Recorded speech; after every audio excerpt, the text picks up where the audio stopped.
All right. Well, it's time for us to get into the dailies. And joining me on the set this morning to help us go through the dailies is Vivian Kailoko. She's the head of news right here at ChannelOne TV in 97.3 CDFM, looking resplendent as usual. Hi, Vivian. Hi. Why? I can't laugh No, but you're looking resplendent. You're looking resplendent. It's nice. Thank you. Yeah, the red suits you. Thank you. Yeah. Thank you. Charlie, the Americans are voting. Hey. Yeah. And it's so razor blade that it's difficult to tell who is going to win. You know, somebody was telling me yesterday that they know where it will tilt towards because usually when the Democrats win, the stretch is huge.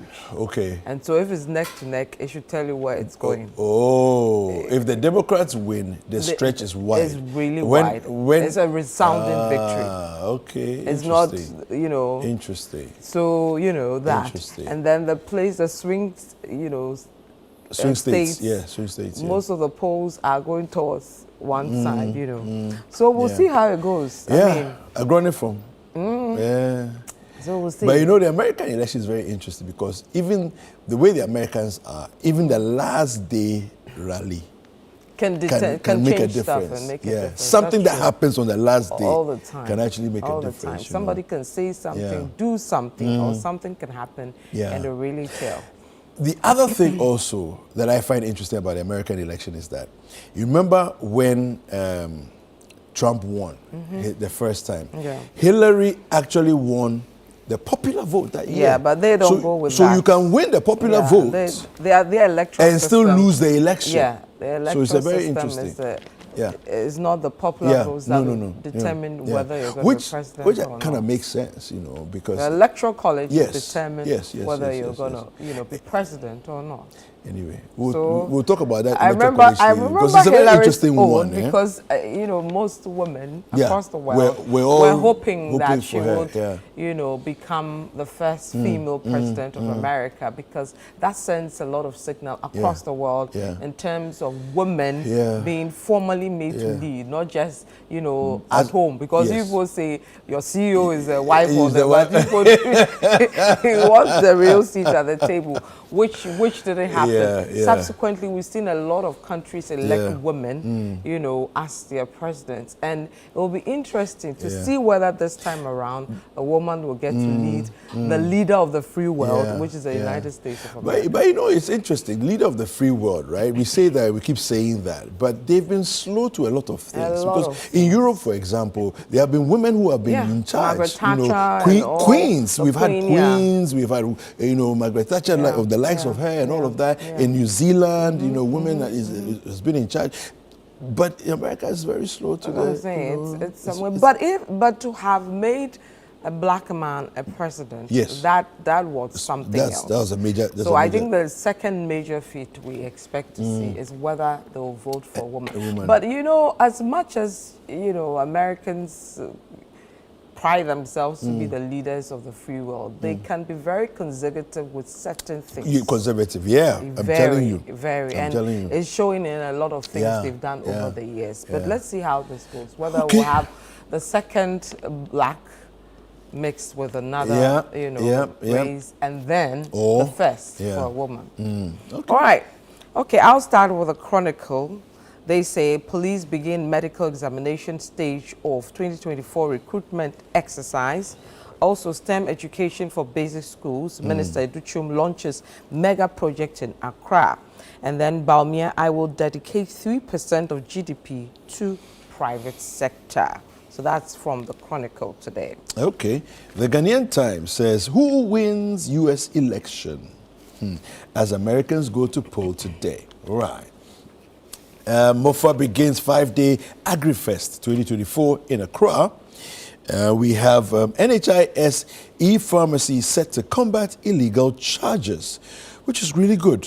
Yeah, really good, important. I think I want to read the story later, you know, and give us the details of what is there, because people have been known to extort money, you know, when it comes to this pharmaceutical space. Extort money and everything. Yeah. Boko Chieftaincy conflict, 6 more killed. Oh no. Death toll now rises to 30. Okay. So that's what the Ghanaian Times has on its front page. Okay, I'll take you to the Daily Graphic. Its front page has commit to peaceful elections. Ebrihini urges stakeholders. Also, BEC grading system unchanged in spite of curriculum change. This is WAEC talk and has a picture of the head of the National Office of WAEC, Dr. Rosemond Wilson. And still with the Daily Graphic, it has a picture of Sir Sam Jonah, and Sir Sam Jonah others brainstorm at Graphic Development Series today. And then also Glyco Pension presents 3-bedroom house to best teacher. And I'll take you quickly to the back page of the Daily Graphic because it has some troubling news over there. They say non-communicable diseases account for 45% of deaths here in Ghana, which is according to a study. So I'll give you details of that in a bit. Okay. All right, let's go to the Daily Guide. And Daily Guide says, Nana fires election prophecies. FDA, GSA launch Common Certificate Initiative. That's a good one there, positive collaboration. I'll prioritize real industry. Baumia is speaking. Burkinabe gets life for German wife, daughters murder. Okay. Police invite applicants for medicals, and NHIS combats illegal charges with e-pharmacy. All right, so that's what the Daily Guide has for us. Okay, I'll take you to the anchor. It has a picture of some key political figures, including Napo, ex-President Mahama, and a number of others at the peace walk. They say NDC boycotts peace pact again, refuses to sign despite flag bearers' presence at peace forum. Still with the anchor, Baumia starts round 2 in Ashanti. And also unregistered health professionals being used to render services. OHPHG president talking over there. Okay. Let's go to the Hawk newspaper. And the Hawk says, paving the way, DACF rolls out 138 million Ghana cedis for drip road works. All right.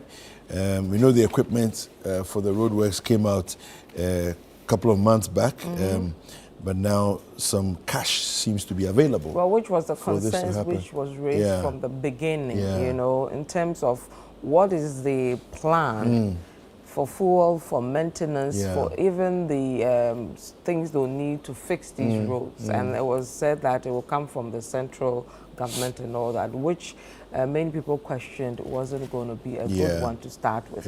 We've done reports across the country looking at the state of the equipment and the state of the initiative. And most of the response we've got, the people in charge complaining about the challenge in getting fuel, among other things, to get the work done. So it's something those in charge have to really look at to ensure that the roads are fixed. Yeah. We have COSA pushes for urban oasis in Techiman. We have NDC flags 279,000 overprinted ballots. EC rejects allegations and assures fair printing. Top cop fights unlawful WhatsApp transfer. Wow. DG of MTTD photo mix-up. I'm sure that's an internal problem that the Hawk had. All right, so that's it for the front page. Okay, my final paper here is the Economy Times. The front page says, cedi continues to depreciate. Then second DDEP impacts financial sector marginally, players optimistic of fast recovery. And then ADB MD's public sector CEO of the year. So that's from the Economy Times. All right. I'll give you the Daybreak, and that's my final paper. Napo slams Azoka boys launch in Ashanti. This whole thing, you know, doesn't seem to have really gone away entirely, even though we've got a law against it, the vigilantism thing. Yeah, it's now the story is that many of these formalized themselves by becoming security companies, you know. Yeah, anyway. Razak Opoku answers John Mahama. CTFM ChannelOne TV hands over 1.3 million Ghana cedi market to new Bakbar. Yes, that's a fantastic one from yesterday. And court dismisses case against appointment of deputy IGP. All right, so that's what we have. Let me give you a few online stories from our portals, and then we'll get right into some details in the papers. Now, let's go to citynewsroom.com.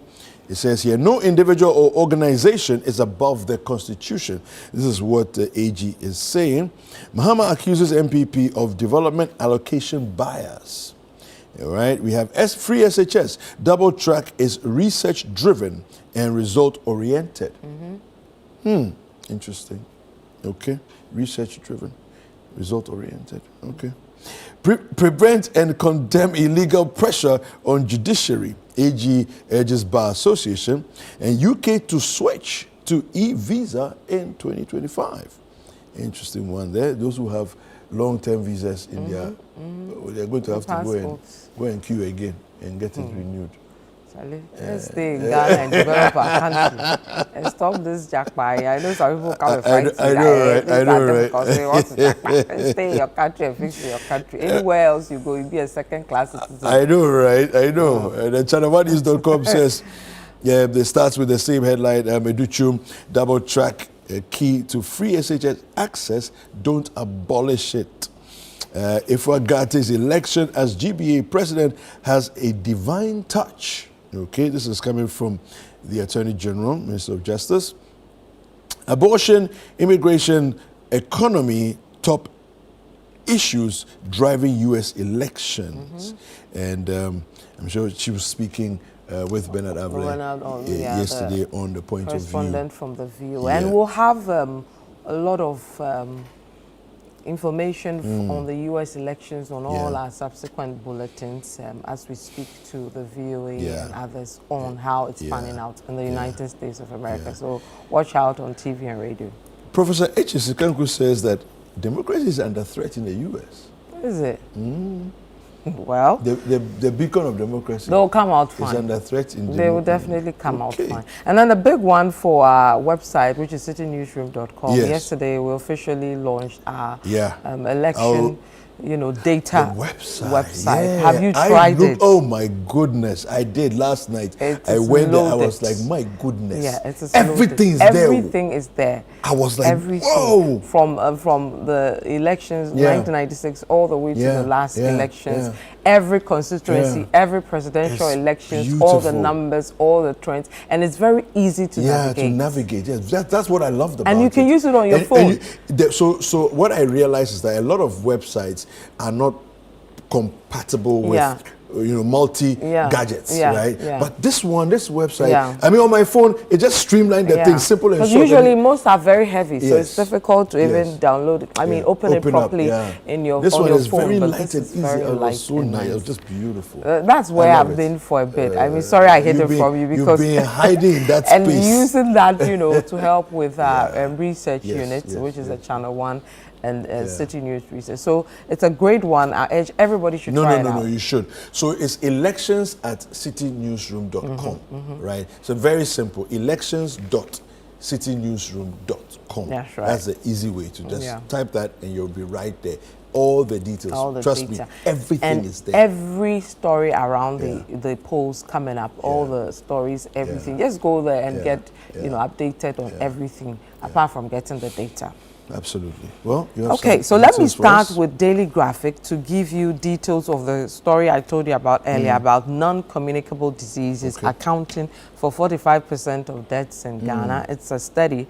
Now, it says a nationwide survey on non-communicable diseases, NCDs, has revealed that the disease are responsible for about 45% of all deaths in the country, with cardiovascular diseases, cancers, chronic respiratory diseases, and diabetes being the leading contributors.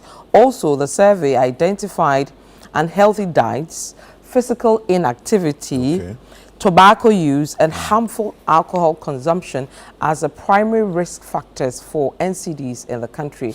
Now conducted in all 16 regions and 385 communities among 5,438 participants aged between 18 and 69, the survey highlighted the fact that these risk factors are intensified by urbanization, lifestyle changes, and limited access to healthcare services. Do you notice that the four different diseases you mentioned, they are all diseases that come by choice?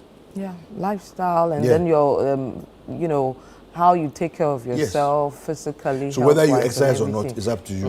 Whether you eat sugar or not is up to you. Whether you take a lot of salt or not is up to you. You know, so there are things that we need. Honestly, we need to do better.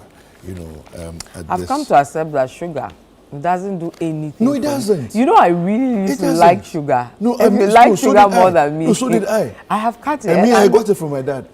I think I took mine from both parents. They were both people who had the sweet. So what I do is that if it comes, so for example, cakes, ice cream, if it comes with sugar, no problem. But for me to scoop sugar and put in beverage anything, or in, forget zero. it. Same. I won't do it. Same. I won't do it. Yeah, I won't do it. It's amazing. Yeah.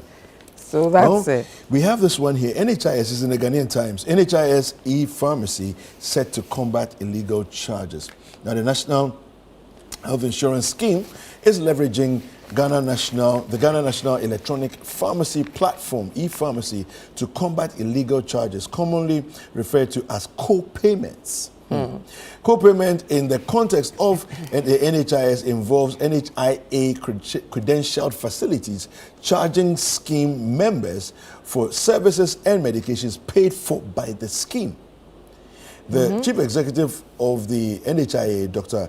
Da Costa Abuaje, shared this information during a series of staff debates held across the country, where he engaged with employees on enhancing the scheme and its welfare enhancement plans. The most recent gathering took place last Friday at the authority's head office in Accra. He appealed to all credentialed facilities and staff members to support his vision of eliminating illegal charges. So the scheme has already paid for it, and they will also charge the facility to also pay extra. It's unfortunate. It's crazy. This thing, we're still struggling to find a way around it to make it one of the best. But hey, I guess all around the NHIS. It's improved. A lot of things have improved. You know, it's doing well.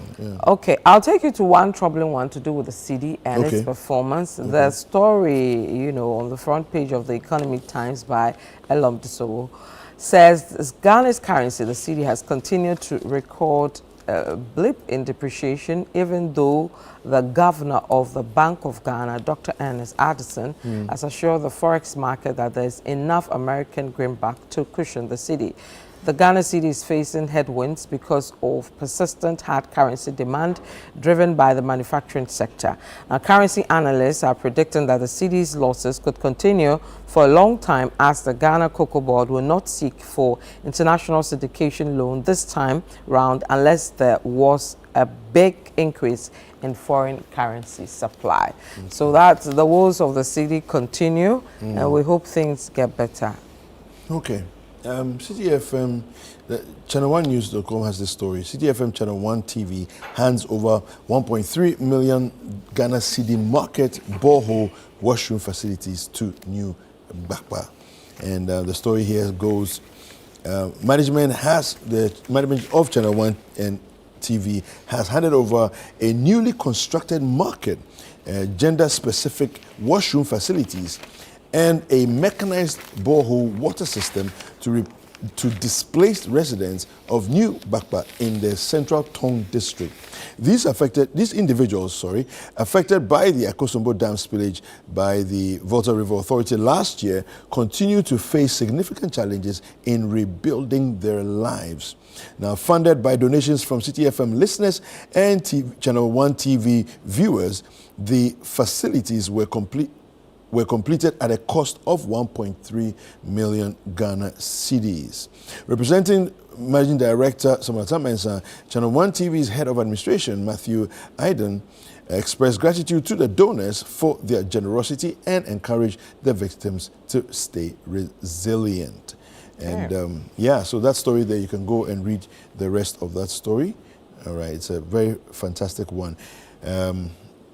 Almost a year after the incident, you can see some images there, beautiful images there of the market. If we can scroll down a bit and just take a look at what is there. Yeah. If we can see that, so that's the water station. The water system, yeah. And then these are the washrooms. The washrooms. Yeah. Separated as for the male washrooms. and for the female. That's the external view of it. So this is really good. It's really good. Yeah. The place is nice. Though. It is nice. Yeah, it is very nice. And they deserve it, you know. And I think that for me, I just think about how we shouldn't have different treatments for different groups of people in Ghana, you know. If it's not good for you, why are you giving to somebody else? Yeah. It's like how like my church always says when we are doing donation of clothes, if you can't wear it, please don't bring it. Don't bring it for somebody to wear. If it's tattered, something you want to get, just throw it away. Exactly. You know, if it's bola, it's bola. That's bola. all. Yeah, you know, that's very true. Because why are you handing handouts to? I mean, let's respect handouts that people. you will never wear or give to your younger siblings to wear. Yeah. You see, don't give it to anybody else. Okay. Do you have another one? Yes, let me do quickly some politics. Bawumia, I will dedicate 3% of GDP to private sector. This is in the Chronicle. Says the presidential candidate of the New Patriotic Party, Dr. Bawumia, is proposing to dedicate 3% of our gross domestic product, GDP, to support the private sector. The 3%, which according to him would amount to 30 billion Ghana cedis, is being dedicated to the private sector with the aim of lessening the fiscal burden on the economy. The Vice President, Dr. Bawumia, announced this idea on Sunday, November 3rd, 2024, at the Boteman Sports Complex, where he outlined his policies for the youth and job creation. Quote, we are proposing in the first 4 years that we are going to move immediately 3% of GDP of government expenditure to the private sector. The 3% of GDP comes up to about 30 billion Ghana cedis, and we are moving that to the private sector. This is jobs. This is jobs for the people, unquote, he said. So 30 billion to be dedicated to the private sector if Dr. Bawumia wins the elections. All right. Quick one here. Paving the way.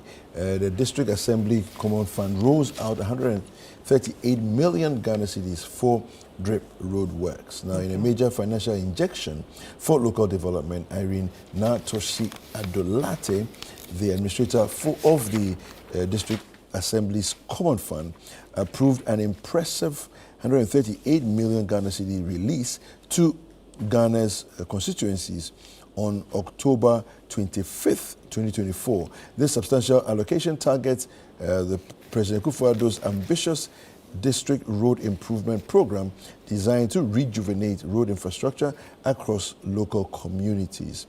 Now, with the funds, the DACF has set strict guidelines to direct metropolitan, municipal, and district chief executives on the specified uses. All right, so that's we hope to see improvements around our country, you know, from this drip initiative.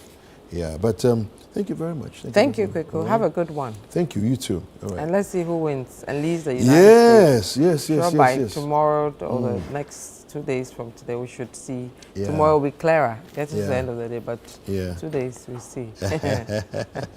So again, once again, if you want to go check out the election website that we have for you, it's just type election.citynewsroom.com.